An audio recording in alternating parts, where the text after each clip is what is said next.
Hey everybody, BK Stunt with John doing Dragon's Crown. This is video number 4, and it's the last video that unfortunately doesn't have John's commentary in it. Count Dean is waiting for you at the throne room. It is he who sent the letter. After your previous encounter, you can only assume that he's up to something nefarious. You brace for combat. The guards have drawn their swords and are blocking the exit. Count Dean starts talking to you in a soft voice. He says that he has personally requested your assistance in performing a task for him. He wants you to scout Bilberon Fortress on the border. This underground fortress is a well-known structure. Originally built to defend against the Orc army, it now lies in Orc hands. Scout them and learn their invasion routes. It is a very dangerous mission, but refusal means that you will be at the mercy of Dean's guards. You accept.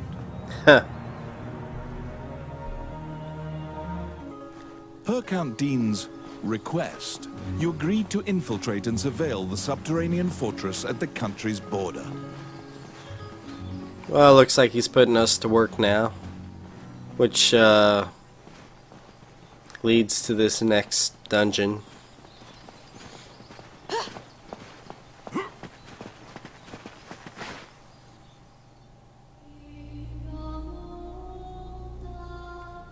Bilberon Subterranean Fortress.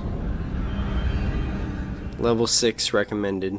The Orc army presently controls Bilberon, the underground fortress built into the canyon. The King's army has been mounting a fierce offensive to try and reclaim the fortress. Man, I love the dwarf.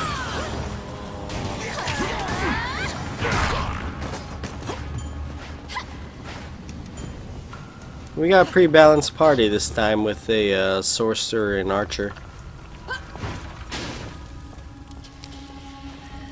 You can knock over the fire onto enemies.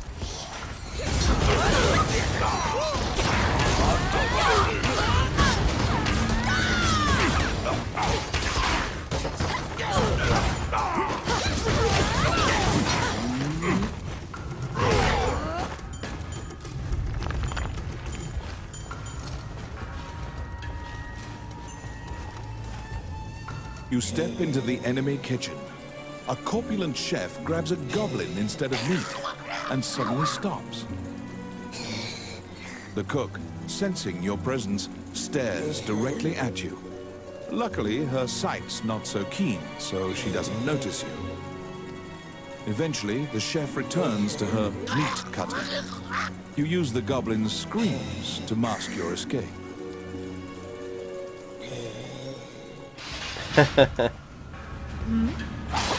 Oh, that's messed up.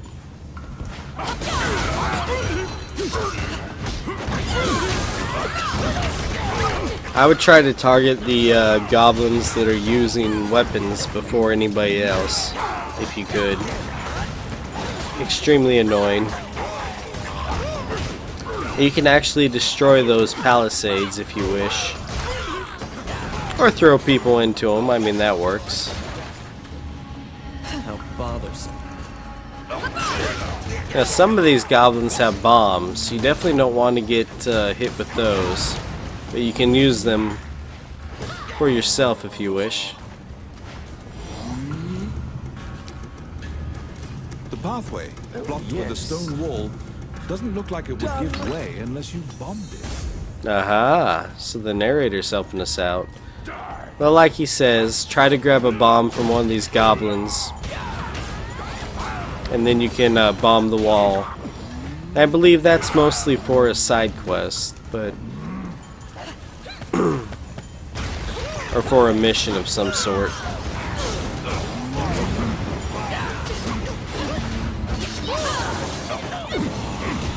Definitely optional, if nothing else.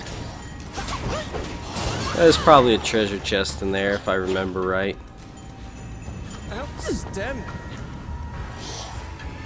Pesky gnats.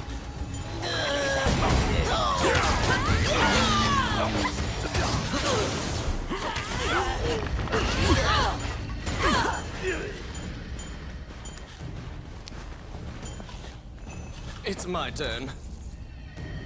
Voila! An ambush!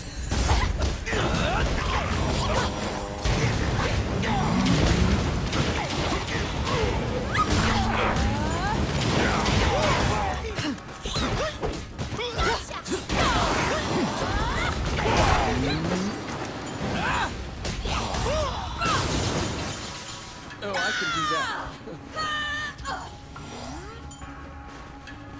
Outstanding.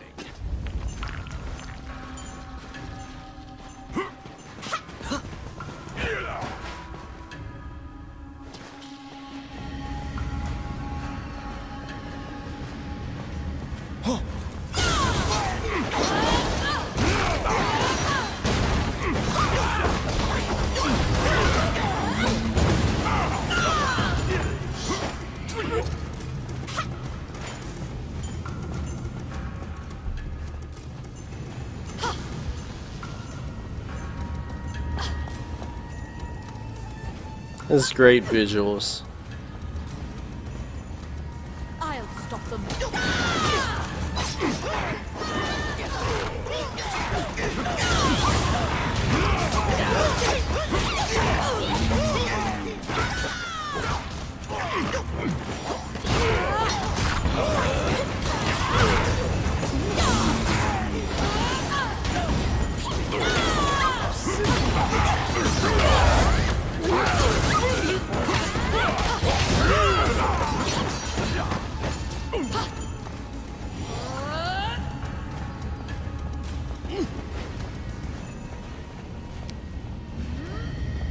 It's my turn.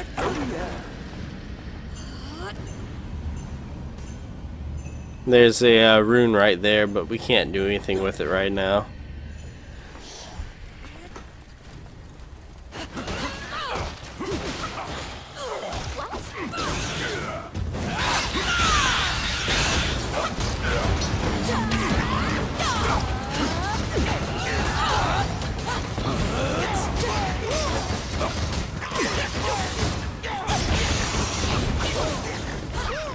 Yeah, I love riding those things. So cool. Even if we are on fire.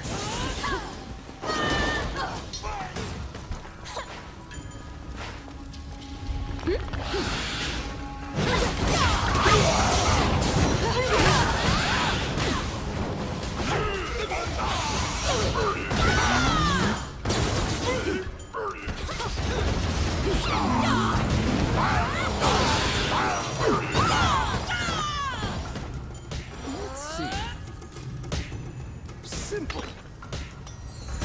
Oh, I can do that. Oh my. I think there was a door to the left that we skipped.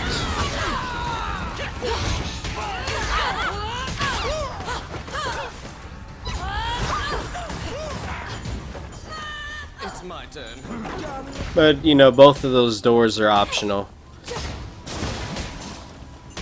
Or at least that first one is. This one may be necessary. I can't quite... doesn't look like it. There's actually a side quest for killing these sleeping orcs. Or for getting... for... wait a minute. No, it's for unlocking that chest while they sleep without waking them up. That's it. And then you can kill them afterwards.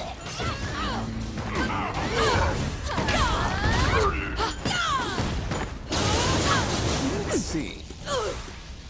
Simple.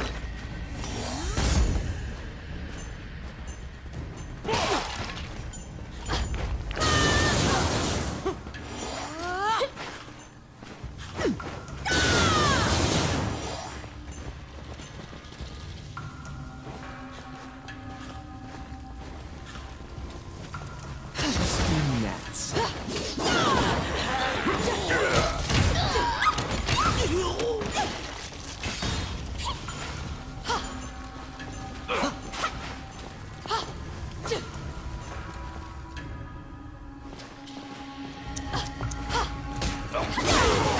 Now this area is dangerous because it catches on fire extremely quick. It's very easy for you to catch on fire. Of course, human players are smart and, you know, can stay out of the fire, but the AI players seem to have a tendency to burn themselves to death, literally. See, here's what I'm talking about. That necromancer's just standing in the fire if you watch him.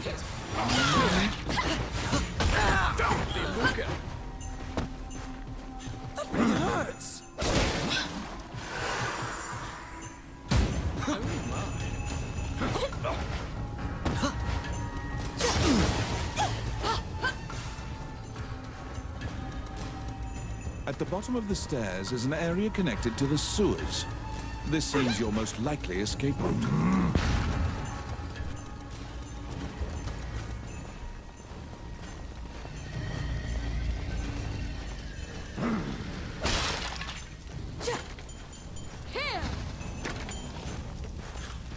It's a good time to heal up and eat food.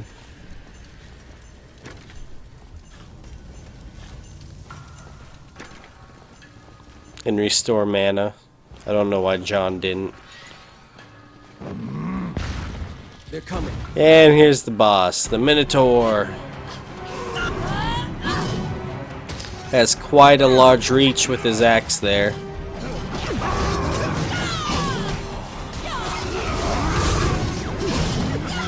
You see how he hunches over before he swings it?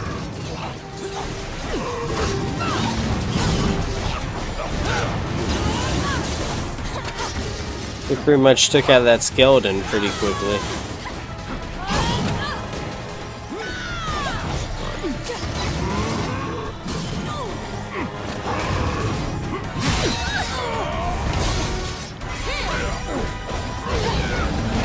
He's got that wave attack as well as a charge attack.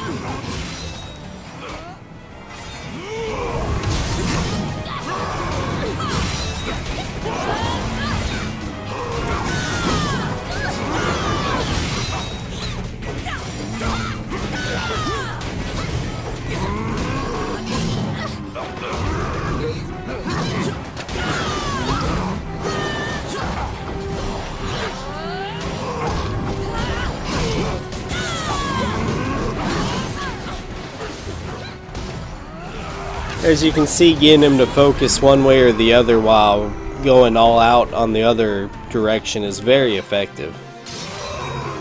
After defeating the Minotaur, you move through the sewer's filth. The reconnaissance mission went well. You gathered intel and slipped back across enemy lines. Yeah, lots of treasure too.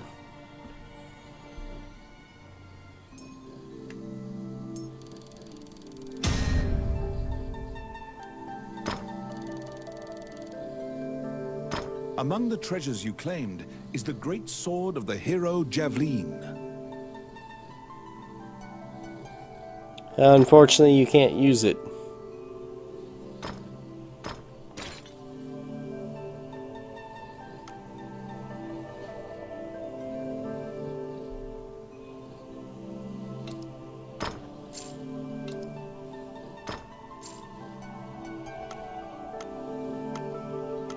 You see this hammer right there, the C1, only does single digit damage on the low end because it only has one question mark.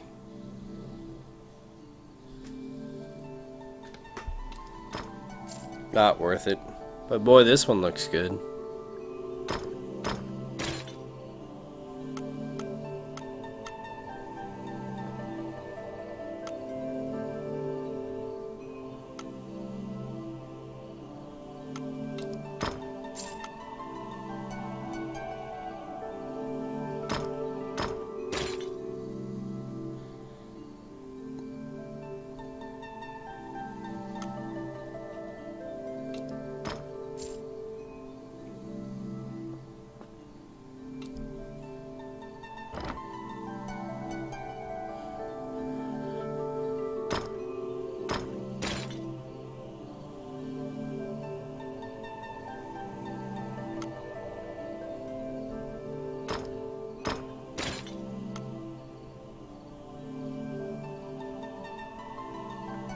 So some pretty good loot.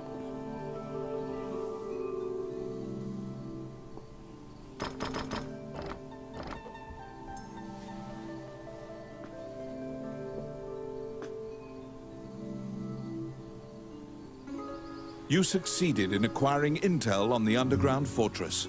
This job will be completed.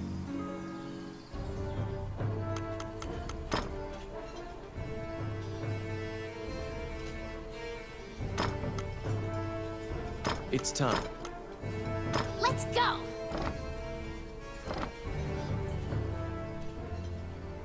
It's never a bad idea to grab whatever allies you may want. You succeeded in acquiring intel on the underground fortress. This job will be completed once... Wandering One, how can I help you?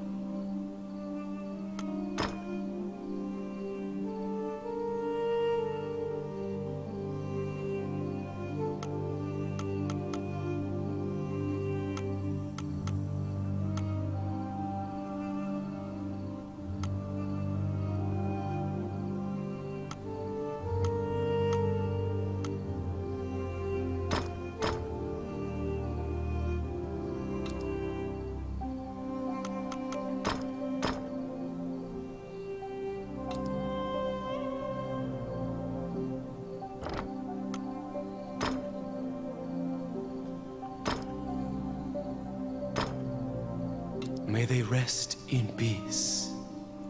And you can bury all bones at once if you so choose. May they rest. Be a little faster. Especially if you have a bunch of them and you just pick out a couple of adventures that you want to keep. May they rest in peace. And this time we probably didn't know that or notice As you it. leave the temple, a ragged old man slumped in the road calls out to you in a gravelly voice. His raspy voice makes it difficult for you to discern if he's even speaking your language.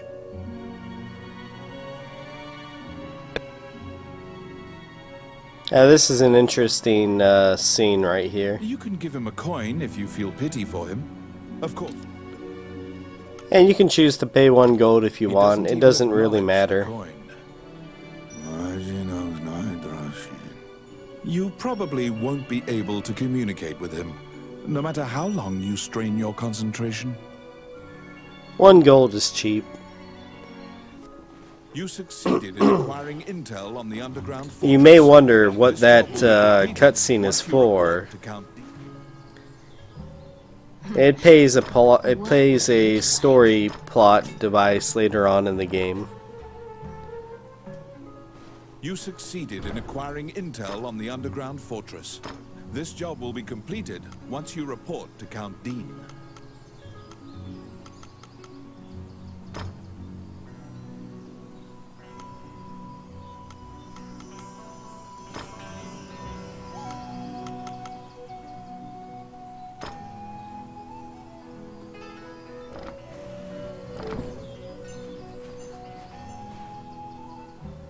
May I?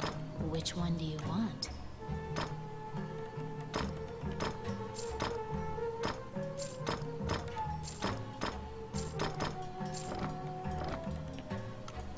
What would you like? Always a good idea to You succeeded in repair. acquiring intel on the underground fortress. This job will be completed once you report to Count Dean. In the later videos, Jonathan and I end up doing all this kind of stuff off camera. I guess we wisened up / learned how to get through these menus a lot faster.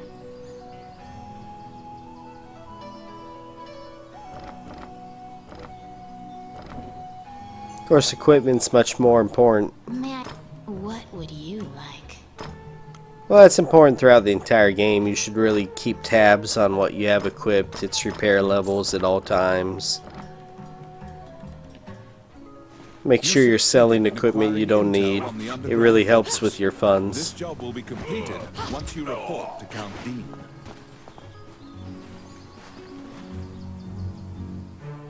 You report everything you learned to Count Dean.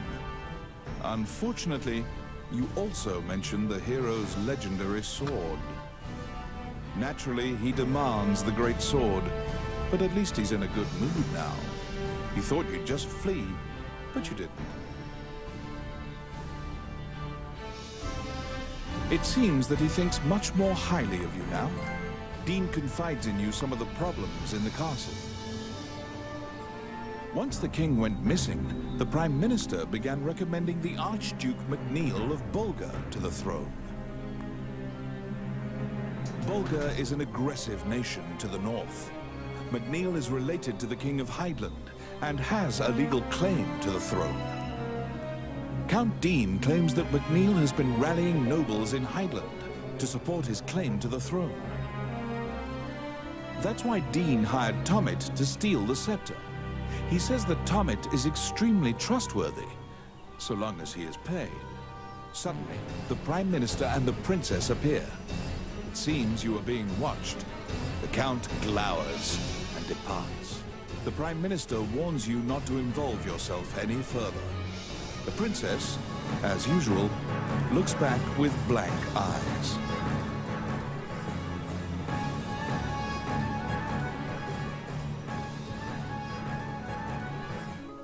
Since you completed the job at the castle, you return to the Adventurers Guild to tell them what transpired. Sounds like there's a lot of drama at the castle. Roland also happens to be here to report on a job. However, Samuel is not here. Roland is waiting for him to return. Roland thinks that he just missed him and asks you to track down the Guildmaster and bring him back.